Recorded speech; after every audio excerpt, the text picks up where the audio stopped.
Olá, no Conectividade de hoje vamos falar sobre a arte de desconectar. É isso mesmo, somos completamente a favor.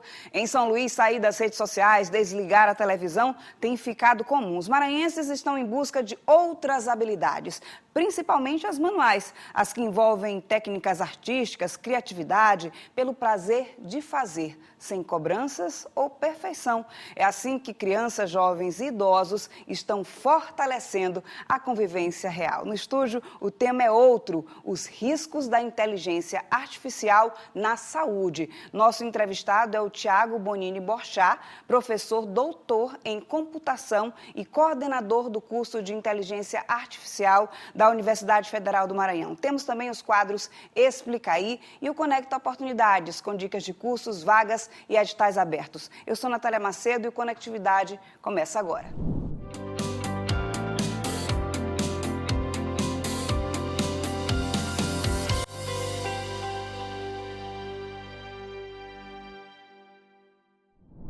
Aqui a gente fala de conectividade, mas também sobre a deliciosa arte de desconectar. Um caminho sem volta, acredite, para muita gente. Em São Luís, sair das redes sociais, desligar a televisão tem ficado comum. Os maranhenses estão em busca de outras habilidades, principalmente as manuais, as que envolvem técnicas artísticas, criatividade, pelo prazer de fazer sem cobranças ou perfeição. É assim que crianças, jovens e adultos estão fortalecendo a convivência real. A reportagem de Stephanie Souza, Gleidson Martins, com produção de Kemuel Souza. Em um mundo que cada vez mais as pessoas estão conectadas às telas, este espaço em São Luís propõe um caminho diferente: desconectar. Aqui, crianças, jovens e adultos trocam o celular por pincéis, lápis, experiências criativas e presenciais. O espaço, localizado na região central de São Luís, recebe pessoas que desejam desenvolver ou aprimorar habilidades artísticas, mas também atrai quem busca desacelerar e encontrar um momento de relaxamento em meio à rotina corrida do dia a dia. A gente percebeu que justamente o público que era mais infantil lá no começo do espaço, ele migrou para o público mais adulto, por causa dessa demanda de você fazer pausas na sua rotina tão acelerada, né, com a tecnologia que traz essa questão do imediatismo, de produtividade, de você mostrar que você está produzindo. E a gente tem um resgate do momento do manual, de você fazer algo por você mesma, sem se preocupar com a perfeição, mas cujo objetivo é desacelerar, é você realmente fazer alguma coisa diferente na tua rotina associada com a arte. As paredes exibem trabalhos produzidos pelos próprios alunos, revelando talento e criatividade. Juan Silva é um dos professores e acompanha esse processo, ajudando cada participante a desenvolver técnicas e explorar o potencial artístico. É um curso bastante dinâmico, né? Tem um público diversificado, faço um trabalho tentando aprimorar a técnica de cada aluno, né? E eu percebo aqui que cada pessoa busca um diferencial, uma coisa muito particular, né? Tem pessoas que querem desenvolver a técnica para trabalhar com tatuagem ou com arte, mas tem aquelas pessoas assim, que querem vir para ter um momento de lazer, de prazer com o desenho, né? Então é um público muito diversificado, de idade, né? Crianças, senhoras. João Pedro, de 17 anos, é autista e encontrou no desenho uma forma de desenvolver a criatividade e aperfeiçoar as técnicas artísticas. Acompanhando o filho nas aulas, a mãe também descobriu uma nova paixão e decidiu participar das atividades. Desenho e faço esculturas aqui, né, tentando melhorar e chegar a novas possibilidades, novo desempenho e... Sim, acho. Dá bons resultados, futuro. Além de estimular a criatividade, práticas como essas ajudam a reduzir o tempo de exposição às telas. Uma pesquisa realizada em 2025 por uma organização da sociedade civil, em parceria com o Datafolha, revelou que 78% das crianças de 0 a 3 anos utilizam telas diariamente. Entre aquelas de 4 a 6 anos, o índice chega a 94%. Especialistas Especialistas alertam que o uso excessivo desses dispositivos pode comprometer o desenvolvimento infantil. A gente costuma ver vídeos rápidos, acelerados, que ensinam como fazer uma técnica e às vezes o aluno vem com essa sensação de que vai conseguir fazer aquela coisa muito rápida e na prática você vai descobrir que não, que realmente tem o tempo das coisas, sair um pouco do celular e realmente focar em alguma prática dinâmica, manual, que vai explorar a criatividade, até mesmo o erro, como lidar com esse erro. E você vai evoluindo e vai sentindo ali que você está ganhando também, além de estar num espaço que todo mundo está junto. Então a gente tem adultos, crianças, homens, mulheres, o público diversificado junto, compartilhando esse momento onde todo mundo está focado em realmente relaxar. Mais do que ensinar técnicas de desenho, o espaço se tornou um convite para desacelerar, estimular a imaginação e fortalecer a convivência entre pessoas de diferentes idades, longe do universo digital. No quadro Explica Aí, vamos entender de forma simples o conceito de desconectar do universo virtual. Desconexão virtual é o ato de se afastar por um período do celular, das redes sociais e das telas. A ideia é diminuir o excesso de conexão e dedicar mais tempo à vida fora do ambiente digital. Essa pausa pode ajudar a reduzir o cansaço mental, melhorar a concentração e fortalecer as relações pessoais. Não significa abandonar a tecnologia, mas aprender a usá-la com mais equilíbrio e consciência. É isso aí, desconectar é fundamental para a nossa vida e principalmente para a nossa saúde física e mental. No próximo bloco, a gente recebe Tiago Bonini Borchá, professor doutor em computação e coordenador do curso de Inteligência Artificial da Universidade Federal do Maranhão. Eu volto já.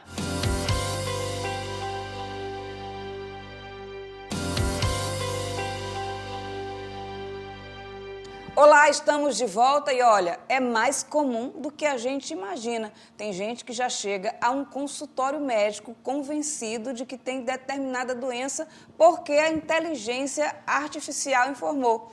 Os riscos da IA quando se fala em saúde. Para falar sobre o assunto, a gente conversa com Tiago Bonini Borchá, professor doutor em computação e coordenador do curso de Inteligência Artificial da Universidade Federal do Maranhão. Seja bem-vindo, professor. Bom dia, muito obrigado pelo convite. Prazer estar aqui. Professor, o que é que vem mudando na saúde com a popularização da inteligência artificial? Então, a inteligência artificial ela já é utilizada na saúde há um bom tempo, né? Só que era de uma outra forma. A gente tinha as inteligências artificiais preditivas que eram treinadas com bases de dados, principalmente de exames médicos, né? E de alguns quadros clínicos. Então, essas inteligências artificiais, elas davam um informativo, um auxílio para o médico em relação à análise de exames e de alguns casos. O que mudou é que agora a inteligência artificial ela se tornou muito mais acessível para a população com as inteligências artificiais generativas e a população em geral começa a utilizar a inteligência artificial como um recurso médico, um recurso psicológico, enfim, de todas as áreas, né? E a gente sabe que essa inteligência artificial nem sempre ela é precisa, né? E esse é um grande risco. E quais são esses riscos, professor, desse uso da inteligência artificial quando a gente fala em saúde, em sintomas, em conhecer determinado, sei lá, o resultado de um exame, por exemplo?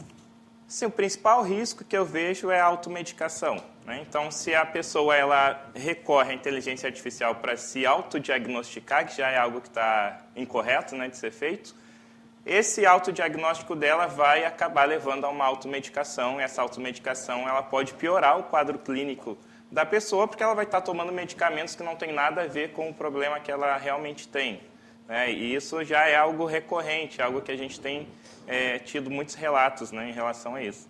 Uma resposta, professor, da IA, ela pode comprometer a vida de alguém? Então, a inteligência artificial ela tem vários bloqueios, né? A IA em si, a IA generativa, essas ferramentas de acesso ao público, elas têm algumas ferramentas, né, que delimitam o que ela pode responder e o que ela não pode. Certo? O problema é que esses bloqueios não são tão seguros. Então, muitas vezes, a gente consegue alguns artifícios para burlar essas proteções de resposta. Né? E aí que vem o problema. Essas respostas podem acabar levando a pessoa a tomar decisões erradas, com certeza, e essas decisões levar a risco de morte. Professor, eu estava vendo aqui que o senhor pesquisa o uso de imagens térmicas no diagnóstico de doenças. Como é que essa tecnologia funciona? Sim, uma das nossas áreas de pesquisa na UFMA é trabalhar com a imagem térmica como sendo um exame complementar para o auxílio ao diagnóstico de doenças. Então, as imagens térmicas, elas são imagens não invasivas, certo? Ela não tem radiação ionizante, como, por exemplo, a mamografia ou outros tipos de exames, né? Então, é um exame barato e simples, e hoje a gente tem trabalhado esse tipo de exame para ter um exame de pré-diagnóstico, né? Um exame que dê um direcionamento para o médico se aquela paciente ela precisa ou não ir para um exame mais invasivo. E nós utilizamos técnicas de inteligência artificial, né, em cima desses exames, mas é aquela inteligência artificial preditiva. Então, nós treinamos um modelo de inteligência artificial com dados históricos em cima desses exames, e essa inteligência artificial ela somente dá um resultado se ela detecta padrões que ela já viu naquele conjunto de teste que ela foi treinada. Não é como essas inteligências artificiais comerciais de hoje, que elas são generativas, que elas geram uma resposta qualquer em cima daqueles dados que ela recebeu. Já que o senhor falou em treinamento, quais são os principais desafios de treinar uma inteligência artificial para identificar algum tipo de doença? Então, o principal desafio é a gente ter uma base de dados suficiente, né, que dê todo esse conhecimento para a inteligência artificial. Então, por exemplo, esses modelos de IA, eles precisam de milhões ou até mesmo bilhões de dados para conseguir chegar a resultados satisfatórios, né? E nem sempre a gente consegue essas bases de dados tão representativas. Se eu tenho uma base de dados que ela não é suficientemente representativa ou se ela é desbalanceada, por exemplo, eu tenho uma base de dados onde eu tenho milhares de imagens que eu tenho ali algum problema de saúde detectado naquela imagem, eu tenho poucos exemplos de casos saudáveis. Então, minha inteligência artificial ela vai aprender, mas de uma forma tendenciosa a classificar para aquela classe que tem uma maior amostragem, né? Então, esse é um dos principais desafios, esse balanceamento e essa amostragem correta dos dados. A inteligência artificial ela vai aprender em cima daquilo que eu forneci para ela aprender. Se aqueles dados estão enviesados, estão desbalanceados, ou se tem alguma tendência escondida dentro daqueles dados, ela vai aprender a seguir esse padrão. E esse é o principal desafio. Professor, o senhor também tem estudos com inteligência artificial voltados para a malária. Como é que funciona esse estudo? Então, nós temos alguns estudos para mapear, né, onde a gente tem os principais casos, não somente de malária, mas de várias outras doenças, né? A gente construiu recentemente um observatório de doenças crônicas aqui no estado do Maranhão. Então, nesse observatório, a gente tem tentado fazer um levantamento de onde a gente tem as principais doenças acometendo a nossa população e tentar, através da inteligência artificial, entender o que leva a uma determinada região ter um maior número de casos de uma determinada doença em relação a outras regiões aqui dentro do estado. Então, esse é um ponto onde a inteligência artificial ela, consegue superar a nossa análise humana devido ao grande volume de dados. Então, nós temos dados de diversas fontes diferentes, dados demográficos, dados geográficos, e a inteligência artificial ela consegue, né, ela tem essa capacidade de tratar esse grande volume e consegue dar um direcionamento para a gente. Por exemplo, determinada cidade tem um alto número de casos de diabetes. Para a gente fazer uma análise manual de o que está levando essa população a ter um número elevado de uma determinada doença é muito trabalhoso. Então, a inteligência artificial ela consegue dar um direcionamento para a gente e esse direcionamento ele pode auxiliar na decisão de políticas públicas na área da saúde. Já que o senhor falou aqui em auxiliar, eu queria que o senhor esclarecesse para a população. A IA, ela substitui uma consulta médica? Não. Então, esse é o principal ponto, né? Nós, na academia, na universidade, nós não tentamos, em hipótese alguma, tentar desenvolver uma inteligência artificial que substitua um profissional médico ou um profissional de qualquer outra área, né? O nosso empenho é desenvolver ferramentas que auxiliem, né? Que consigam potencializar o que aquele profissional consegue fazer com aquelas informações. Então, na área médica, a gente fala muito de diagnóstico assistido por computador ou diagnóstico auxiliado por computador. Então, a inteligência artificial ela não vai dizer para o médico esse caso é um caso positivo, ou esse caso é um caso negativo. Não, ela vai identificar ali os indícios, né? Tentar verificar qual a probabilidade daquele caso ser positivo ou negativo, mas a decisão final tem que ser sempre do profissional. Em quais situações você pode dar um exemplo que a pessoa jamais pode recorrer a uma ferramenta de inteligência artificial para consultar qualquer tipo de sintoma ou problema de saúde, professor? Então, o caso onde exista um risco eminente, né, de vida. Então, nós temos situações onde a pessoa está tendo uma reação alérgica grave, né, uma crise anafilática. Então, são situações que, se ela não buscar imediatamente, né, um suporte médico, ela pode vir a óbito. Então, numa situação dessas, é extremamente não recomendado que ela busque um auxílio na inteligência artificial. Porque a inteligência artificial ela pode identificar corretamente e direcionar a pessoa para atendimento médico, como também ela pode não conseguir ter a visão correta e dar uma outra solução, né, que não seja relevante.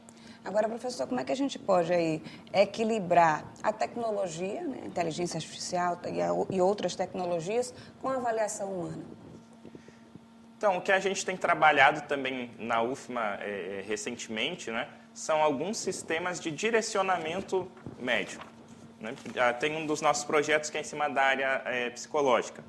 Então, a pessoa entra em contato com um aplicativo, né, de inteligência artificial e, ao conversar com o aplicativo ele tenta detectar se a pessoa está com algum viés ou algum direcionamento para ansiedade ou para depressão. E a inteligência artificial ela não vai tentar tratar isso, ela vai tentar direcionar a pessoa para um auxílio psicológico. Então, eu vejo muito mais útil, né, ferramentas nesse modelo, que, ao analisar o que a pessoa está falando, tente direcionar para um atendimento. Professor, agora na sua experiência aí com a pesquisa, qual é hoje a maior limitação da IA aplicada à saúde? Eu vejo como maior limitação, como eu falei anteriormente, a falta de dados representativos, certo? Então, por exemplo, se nós formos para populações mais vulneráveis, população indígena, quilombola, ribeirinhos, nós não temos dados de saúde suficiente dessas populações para que uma inteligência artificial consiga aprender os padrões de vida dessas pessoas. Então, nós temos uma inteligência artificial que pode auxiliar na saúde, mas de uma população restrita, né, de uma população majoritária. Quando a gente vai para esses outros grupos, a inteligência artificial é totalmente cega em relação ao estilo de vida, aos comportamentos dessas populações. Então, esse é um grande desafio, uma grande limitação. E dentro da UFMA, nós tivemos a aprovação recente de um projeto pela FINEP, onde nós vamos desenvolver um modelo de inteligência artificial focado em atender essas populações, em conhecer essas populações. Então, hoje, os modelos de inteligência artificial que nós utilizamos aqui no Brasil, eles, em sua maior parte, foram treinados e aprenderam dados de sociedades norte-americanas, europeias, enfim, poucos dados da sociedade brasileira e praticamente zero dados dessas populações desse Brasil profundo, né? Desse Brasil que é muitas vezes esquecido, até mesmo pelos nossos governos. Então, um dos projetos que a gente está iniciando agora, com o apoio da FINEP, é para conseguir ter um modelo próprio, um modelo soberano que que tenha esse conhecimento dessas populações mais vulneráveis aqui do nosso país, e principalmente do nosso estado. E essas populações mais vulneráveis, elas sofrem mais, por exemplo, com o impacto de uma informação errada, por exemplo? Com certeza, porque essas populações elas já historicamente têm uma dificuldade maior de acesso aos serviços públicos. Né? Então, não é fácil para uma população ribeirinha ou quilombola ter acesso a um médico ou ter acesso a um serviço de qualidade na saúde. Então, quando ela recorre a um sistema automatizado dessas, ela tende a confiar naquilo que está sendo dito a ela. Né? E ela não tem aquela segunda opinião, aquela visão médica para conseguir saber se aquilo é útil para ela ou não, né? Ela acaba confiando. Agora, professor, só para encerrar, que a gente já passou aqui dos limites conversando e já tem coisa para a gente falar. Qual a mensagem que o senhor deixaria para quem está assistindo para pessoas que buscam a inteligência artificial para ter respostas sobre a própria saúde? A inteligência artificial, ela pode sim auxiliar, certo? Ela é relevante em diversas áreas, mas quando a gente vai para a área da saúde, nós precisamos ter uma atenção maior, porque a gente tem consequências imediatas se a IA der uma decisão errada para a gente, certo? Então, esse é o grande risco. A gente pode utilizar a inteligência artificial para diversas coisas, mas realmente na área da saúde é bom a gente sempre ser precavido. Obrigada, professor, pela participação Obrigado. aqui no Conectividade. Seja sempre bem-vindo aqui à TV Assembleia. Muito obrigado. Estou feliz. No próximo bloco tem o Conexão Parlamentar com os destaques da semana no Legislativo e o Conecta Oportunidades com dicas de cursos, vagas e editais abertos. É um minuto só.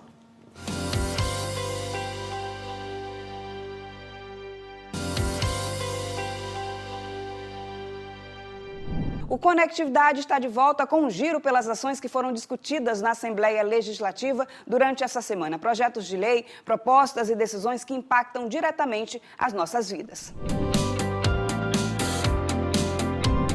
Durante os trabalhos no plenário, os parlamentares aprovaram o projeto de lei número 335/2025, de autoria da deputada Cláudia Coutinho, que torna obrigatório a afixação de placas e materiais informativos em terminais rodoviários, pontos de parada e nos serviços de transporte coletivo, públicos ou privados, informando que a importunação sexual é crime. Também foi aprovado o PL número 331/2025, de autoria do deputado Neto Evangelista, que torna obrigatório o fornecimento de sprays de pimenta e armas de choque às mulheres que têm medida protetiva, além do treinamento para utilizar as ferramentas de proteção pessoal que deve ser ministrado pela Patrulha Maria da Penha. Os dois projetos seguem agora para a sanção do Governo do Estado. E agora é hora de olhar para o presente com oportunidade. Oi, Nath, muito bom estar com você em mais uma edição do Conecta Oportunidades. E como já é tradição por aqui, a gente traz vagas de emprego e oportunidades para quem está em busca de uma nova chance no mercado de trabalho aqui no Maranhão. Vamos conferir? A primeira oportunidade é para quem tem um projeto inovador voltado para a agricultura familiar maranhense. A FAPEMA está com inscrições abertas para o edital Inova Agro, que conta com recursos de R$ 1.400.000 para apoiar projetos que tragam soluções inovadoras para o campo. A chamada busca propostas que unam ciência, tecnologia, sustentabilidade e os conhecimentos de quem vive e trabalha na agricultura familiar. As inscrições seguem até o dia 25 de agosto e devem ser feitas pelo site patronagem.fapema.br. Para consultar o edital, é só acessar fapema.br. Repetindo, patronagem.fapema.br para inscrições e fapema.br para consultar o edital. Agora vamos às vagas de emprego em São Luís. Tem oportunidade para vendedor ou vendedora em uma empresa de segmento comercial. É necessário ter experiência com atendimento, prospecção e fechamento de vendas, além de habilidade no uso de CRM para gestão de clientes. A vaga tem jornada fixa, sem trabalho aos finais de semana e o início é imediato. Os interessados devem enviar o currículo em PDF para o e-mail currículosfacilite@gmail.com, colocando no assunto da mensagem vendedor.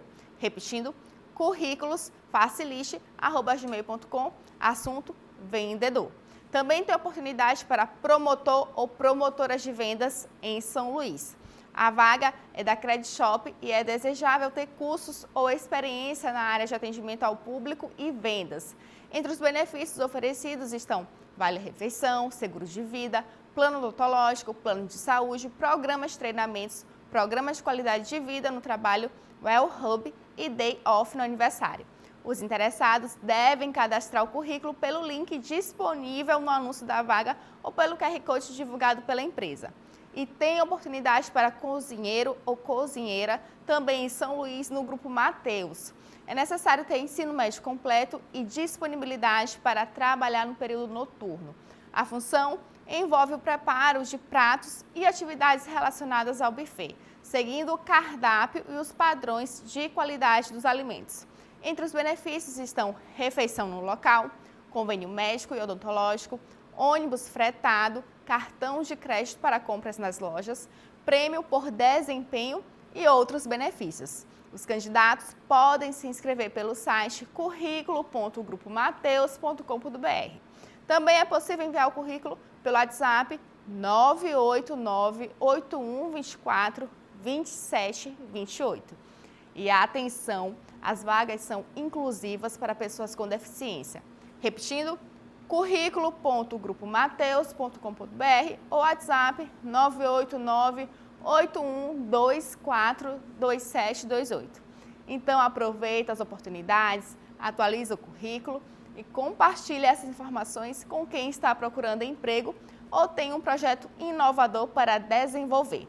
Semana que vem tem mais Conecta Oportunidades aqui no Conectividade. Eu te espero! Conectividade fica por aqui. Na próxima semana tem mais, sempre às 3 da tarde na TV Assembleia, canal aberto 9.2. Para rever o programa, acesse o site al.ma.leg.br/TV. O nosso canal no YouTube é o TV Assembleia Maranhão. Acompanhe também a nossa programação pelas redes sociais. Muito obrigada pela sua companhia e até o próximo programa.